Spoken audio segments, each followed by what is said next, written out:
পিঠে বানাতে অনেক ঝামেলা হয়। না, আজ আমি আপনাদের একেবারে একটা সহজ পিঠে বানানো দেখাবো। প্রথমে মিক্সির জারের মধ্যে 1 কাপ সুজি নিতে হবে, অল্প একটু লবণ দিতে হবে, 1 কাপ জল দিতে হবে। তারপরে খুব ভালো করে সমস্ত কিছু পেস্ট করতে হবে। মিশ্রণটা রেডি করা হয়ে গেছে। এবার একটা মিক্সিং বোলের মধ্যে মিশ্রণটা নিয়ে নিলাম। তার মধ্যে আরও কিছুটা পরিমাণ জল দিয়ে দিলাম আর দিয়ে দিলাম কিছুটা পরিমাণ ময়দা 4 চামচের মতন। খুব ভালো করে মিশিয়ে নিতে হবে। মিশ্রণটা একেবারেই রেডি। এবার একটা ফ্রাইং প্যান নিতে হবে। তার মধ্যে দিতে হবে কিছুটা পরিমাণ নারকেল কোড়া আর দিতে হবে গুড়ের বাতাসা। আপনারা চাইলে চিনিও দিতে পারেন। অল্প একটু জল দিয়ে দিতে হবে যাতে গুড়ের বাতাসাগুলো মেল্ট হয়ে যায়।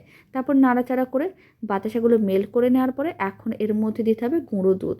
নাড়াচাড়া করে মিশ্রণটাকে ঘন করতে হবে। ঠিক এরকমই করে নারকেলের পুরটা রেডি করতে হবে।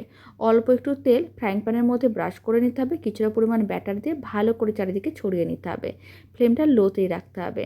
এবার কিছুটা পরিমাণ নারকেলের পুর নিতে হবে আর এইভাবে পিঠের ওপরে ভালো করে চারিদিকে ছড়িয়ে দিতে হবে আর স্প্যাচুলার দিয়ে এইভাবে একটু ভালো করে পুরটাকে সেট করে নিতে হবে। তারপরে ফোল্ড করে নিতে হবে।